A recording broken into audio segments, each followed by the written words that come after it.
Donald Trump is having a lot of problems with swing states all over the country. In the Midwest, a lot of those swing states right now, the polling shows that Joe Biden has it. Obviously, that can change between now and Election Day, but it hasn't changed in the last couple of months. And on current trajectory, it doesn't look like it's going to change. It could, but it doesn't look like it is. So Donald Trump, if he loses those Midwest swing states, has one hope, and that hope is to carry the state of Florida. But even Florida now might be out of reach for the president, as his largest demographic in the state, elderly voters, a demographic that he won, by the way, by 21 points over Hillary Clinton in 2016. That demographic is disappearing for Donald Trump. According to a recent CNN segment, where they went around and they talked to a bunch of elderly Trump voters in the state, these former Trump supporters are furious with the president. They're unhappy, as one of them put it, with everything that he has done since becoming president. Here's a couple quotes from some of these folks. This one is a man by the name of John Dudley, 77 years old, voted for Trump in 2016, and then says the president immediately blew it. Here's what he has to say. "We were so excited in the beginning, a businessman to run our country like a business, and then it hasn't happened." Well, actually, Mr. Dudley, let me go ahead and correct you on that point. That's exactly why Trump has failed. He failed because he ran it like a business. Because you can't run government like a business. Do you know why, Mr. Dudley? Because America's not a business. You don't run it for a profit.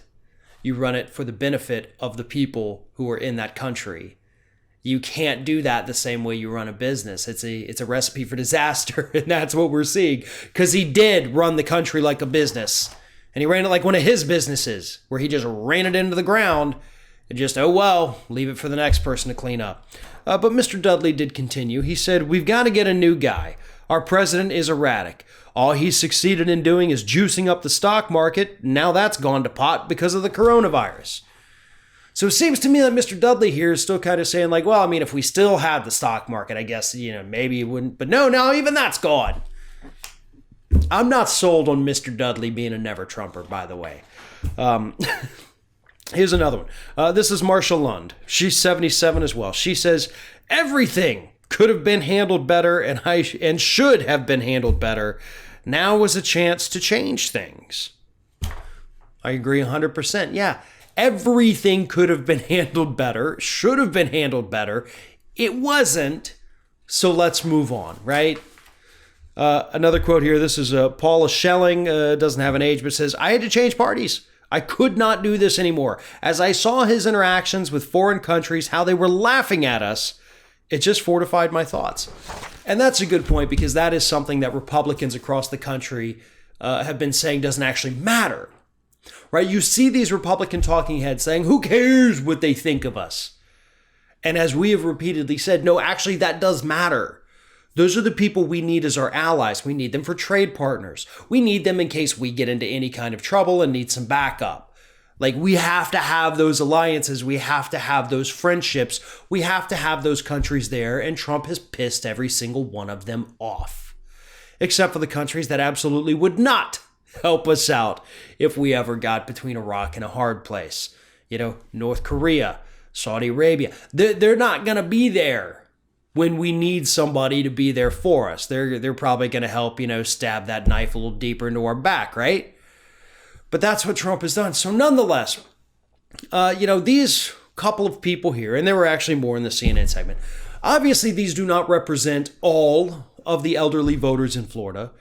But just as last week, we saw the New York Times go out and interview swing state voters, not in Florida, but, Wisconsin, Michigan, North Carolina, they're saying the same kinds of things. The people are tired of this. They voted for the man in 2016.